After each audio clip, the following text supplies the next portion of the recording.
মেরাজের রাত্রিতে যাচ্ছেন, আল্লাহ রাসূল সাল্লাল্লাহু আলাইহি ওয়াসাল্লাম সামনে দেখতে পেলেন চুলার মতো একটা জিনিস। ওই জিনিসটার উপরটা হচ্ছে সরু ছোট, কিন্তু নিচ দিকে হচ্ছে অনেক বড় মোটা। আল্লাহ রাসূল জিব্রাইল আলাইহিস সালামকে জিজ্ঞেস করলেন, ভাই জিব্রাইল এইটা কি?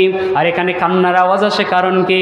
আল্লাহ রাসূলকে জিব্রাইল বললেন, ইয়া রাসূলুল্লাহ, ইয়া হাবিবাল্লাহ, এরা হচ্ছে আপনার উম্মতের সেই সমস্ত লোক যারা তারা জিনায় লিপ্ত হয়েছিল, দুনিয়ার জমিনে যারা জিনার মধ্যে ছিল, যারা পরকীয়ায় লিপ্ত ছিল, নিজের স্ত্রীকে রেখে অন্য মেয়ের সাথে সম্পর্ক করেছিল, নিজের স্বামীকে রেখে অন্য পরপুরুষের সাথে সম্পর্ক করেছিল।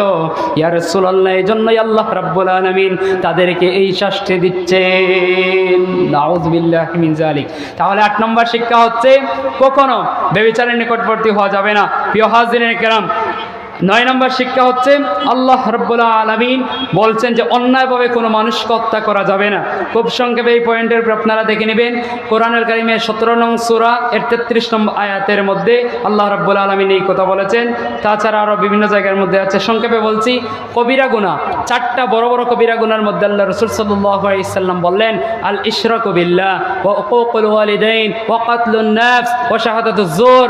আল্লাহ রাসূল সাল্লাল্লাহু আলাইহি সাল্লাম বুখারীর 2653 নম্বর হাদিসের মধ্যে বললেন, বড় বড় 4টা কবিরার মধ্যে হচ্ছে আল ইশরাকু বিল্লাহ, 1 নম্বরে আল্লাহর সাথে শরীক করা, 2 নম্বরে ওয়া উকুকুল ওয়ালিদাইন, পিতামাতার অবাধ্য হওয়া, 3 নম্বরে ওয়া কাতলুন নাফস, মানুষকে হত্যা করা, অন্যায়ভাবে হত্যা করা, 4 নম্বরে আল্লাহ রাসূল বললেন ওয়া শাহাদাতুজ জুর, আর মিথ্যা সাক্ষ্য দেওয়া। এই 4টা হচ্ছে সবচেয়ে বড় কবিরা গুনাহ। পয়েন্টের উপরে ভাই কথা বললে অনেক সময় প্রয়োজন হচ্ছে। 10 নম্বর পয়েন্ট হচ্ছে এতিমের সম্পদের দ্বারে কাছেও যাওয়া যাবে না। এতিম যারা আছে তাদের দ্বারা কাছেও যাওয়া যাবে না, তাদের সম্পদের। তা আমি এত সময় নেই, তবে আল্লাহ তাআলা বলছেন কোরআনুল কারীমের সূরা বনী ইসরাঈল 34 নম্বর আয়াতের মধ্যে, ওয়ালা তাকরাবু মালাল ইয়াতীম, তোমরা এতিমের সম্পদের দ্বারে কাছেও যেও না।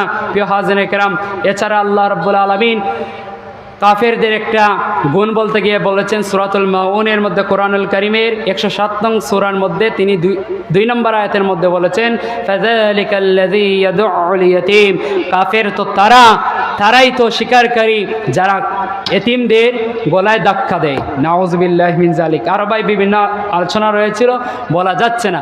11 নম্বর পয়েন্ট হচ্ছে প্রতিশ্রুতি মেনে চলা। আমরা যদি কাউকে কথা দেই, ওই কথাগুলো রাখতে হবে। সংক্ষেপে বলছি, মুসনাদে আহমেদের 12593 নম্বর হাদিস, মিশকাতের 35 নম্বর হাদিসের মধ্যে আছে, আনাস রাদিয়াল্লাহু তাআলা আনহু বলেন, আল্লাহ রাসূলের এমন কোনো বাসন নাই যেই বাসনের মধ্যে তিনি বলেন নাই যে লা ঈমান লিমান লা আমানাতা লা। আল্লাহ রাসূল বলেন যার আমানতদারি নাই তার ঈমান নাই। এরপরে বলেন ওয়ালা দীন লিমান লা আহদা লা, যেই মানুষের মধ্যে ওয়াদা পালন নাই, যারা ওয়াদা রক্ষা করে না, তাদের ধর্মই নাই। নাউযুবিল্লাহি মিন যালিক। প্রিয় হাজিরিন কিরাম, 12 নম্বর